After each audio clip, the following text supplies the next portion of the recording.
Muy bien, estamos con Luciano López, abogado constitucionalista, a quien como siempre damos la bienvenida al vuelo. Luciano, ¿cómo estás? Bienvenido. ¿Qué tal? ¿Cómo estás? ¿Qué tal? Muchísimas gracias por la invitación, Raúl. A ti por aceptarla, es un gusto como siempre. Bueno, ¿qué te ha parecido en primer lugar esta decisión del Tribunal Constitucional de no analizar el artículo 117 de la Constitución como lo había solicitado el Congreso de la República? Mira, en realidad creo que varios lo comentamos en medios de manera previa, porque esto era algo bastante previsible, Raúl. Señalamos, y el tribunal ayer lo ha ratificado, que a este espacio máximo, que es el Tribunal Constitucional, tú no puedes llevar consultas. Claro, no es un órgano consultivo, ¿verdad? Sí, mira, en América Latina hay algunos tribunales constitucionales que tienen labores consultivas, por ejemplo, Colombia, Ecuador, Chile, por hablar de la región de acá de Sudamérica.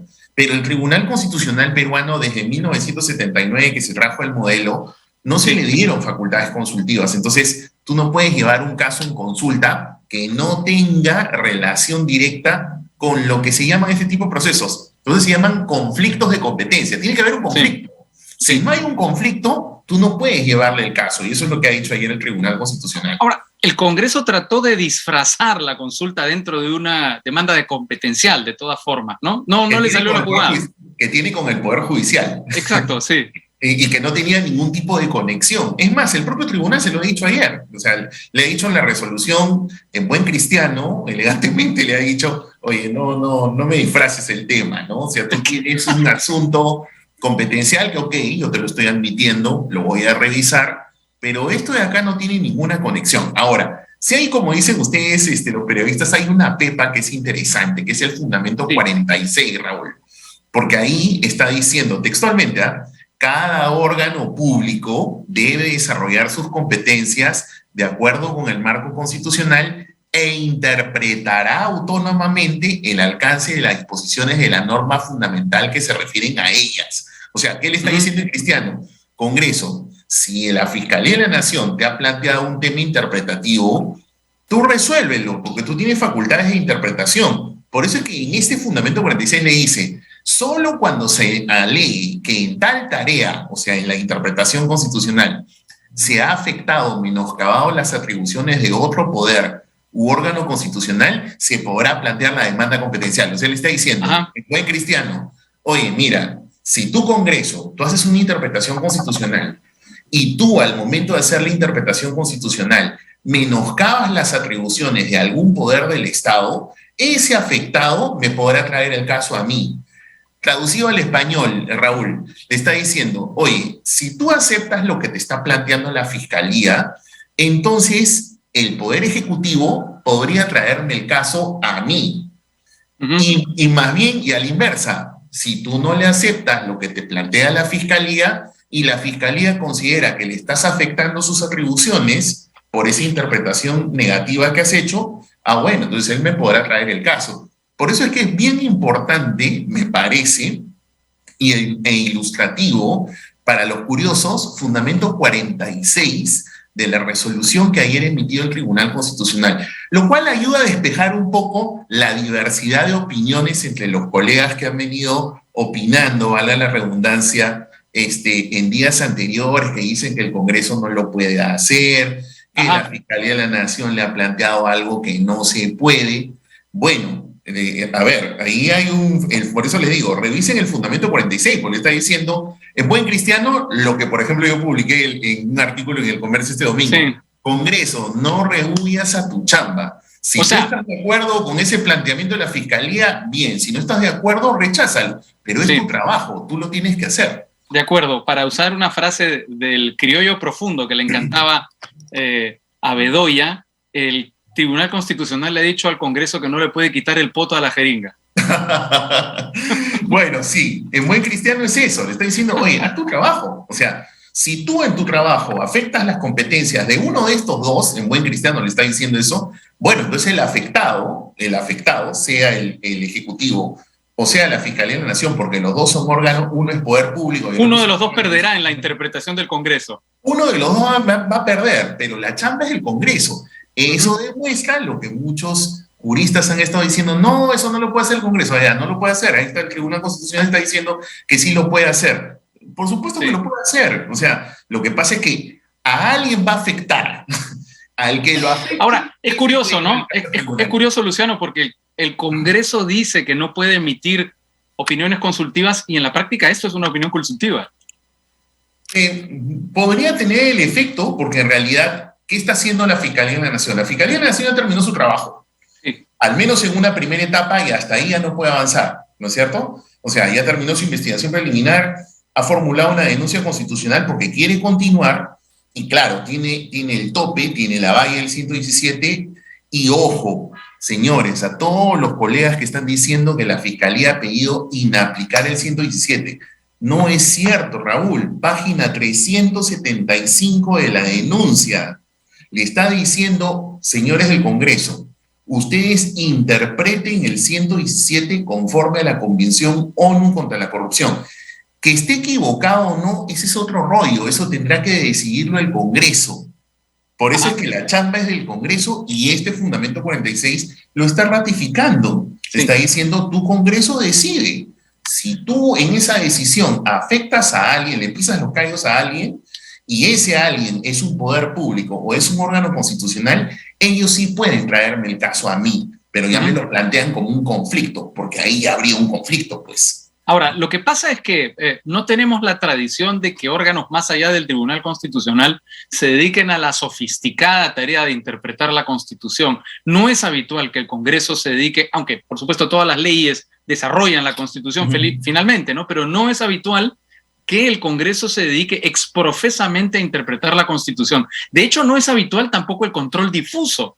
Es decir, tenemos una tradición que trata de hacer lo posible por no tocar la Constitución, por no interpretar la Constitución y por ceder la interpretación constitucional normalmente al TC. Mira, la explicación a tu reflexión, yo la enfocaría desde dos ámbitos. Primero, porque el control constitucional como tal en nuestras cartas fundamentales, Raúl, recién aparece en 1979. Antes, nuestras constituciones no contemplaban la figura del control constitucional. Mira tú, por ejemplo. Y lo segundo, porque la verdad también, y creo que varios han comentado, abogados y no, sobre el tema, es que, vamos, tenemos, si bien lamentablemente tenemos muchísimos casos de corrupción en altas esferas, concretamente de presidentes de la República, mira la cantidad de presidentes de la República procesados, investigados, con arresto domiciliario, detenidos, etcétera.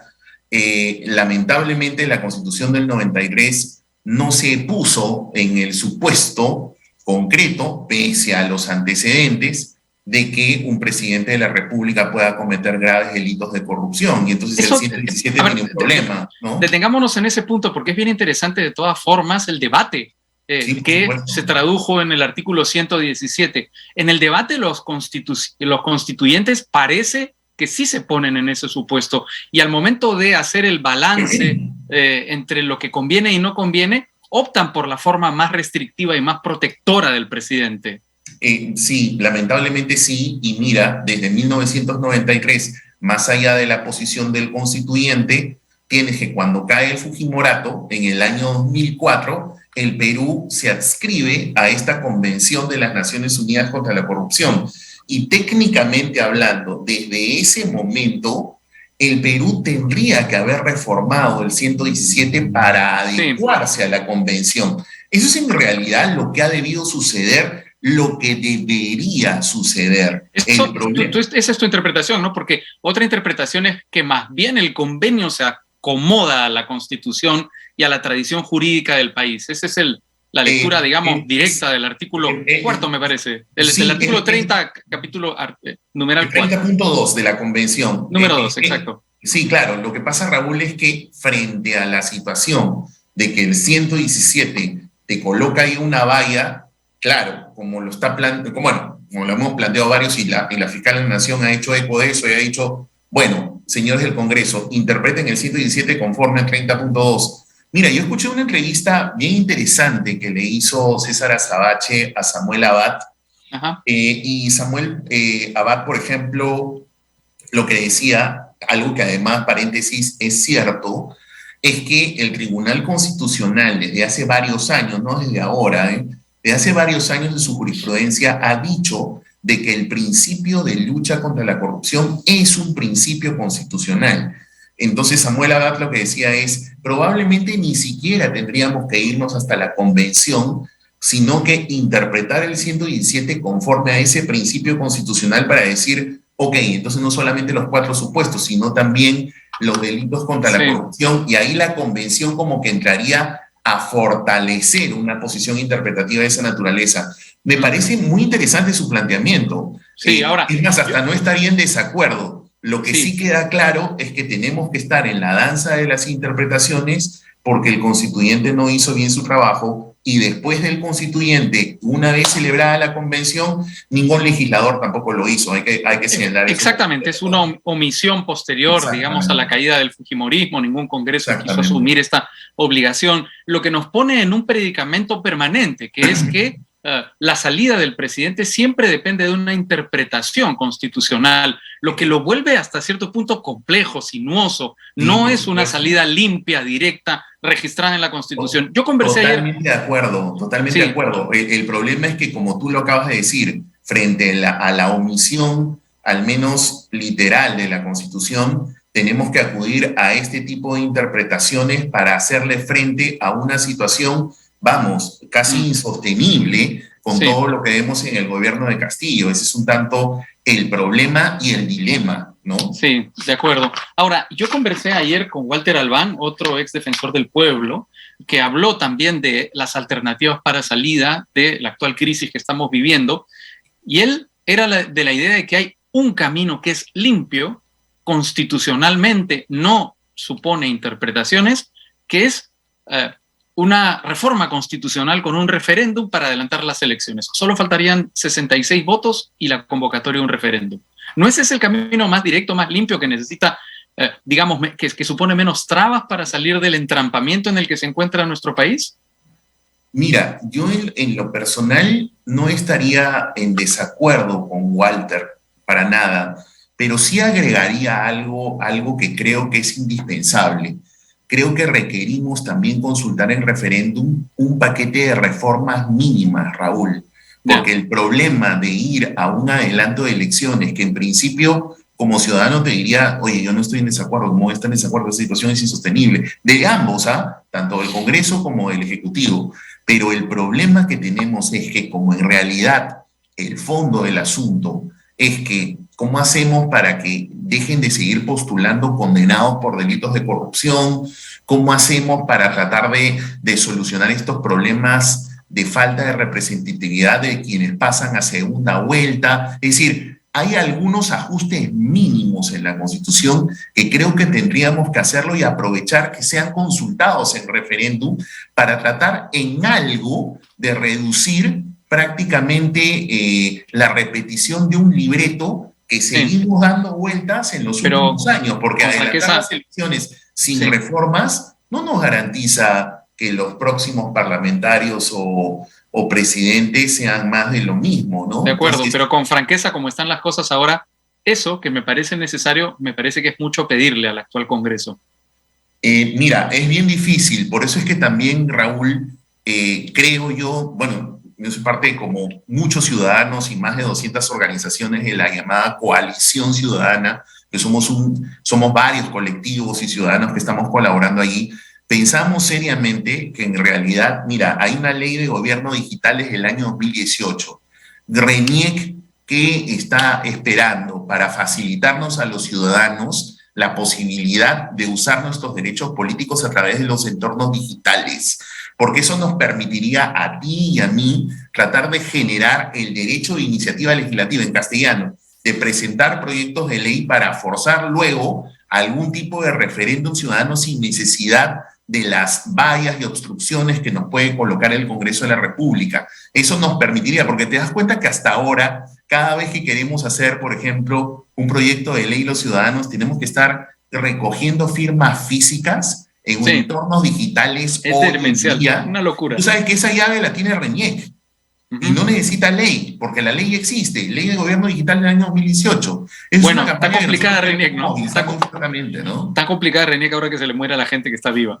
Mira, más bien tendría ahí una posibilidad, porque mira lo que ha pasado, más bien es, oye, hoy en día, por ejemplo, las cadenas de bloques, blockchain, por ejemplo, nada de eso hubiese pasado si usaran el blockchain, por ejemplo, la cadena de bloques, que es un mecanismo sumamente seguro. ¿Por qué siguen en este rollo de usar tecnologías tan antiguas? ¿Por qué? Bueno, volviendo al tema constitucional y volviendo al tema del conflicto de competencias y de la solicitud de interpretación del artículo 117, te lo pregunto, no sé si esto es parte del análisis constitucional, pero con el nivel de tensión, de conflicto de poderes que tenemos actualmente, ¿no es entregar una derrota haber hecho esta solicitud por parte de la presidencia del Congreso? ¿No es perder todavía más legitimidad en medio de esta disputa tan delicada, tan tensa y tan costosa para el país?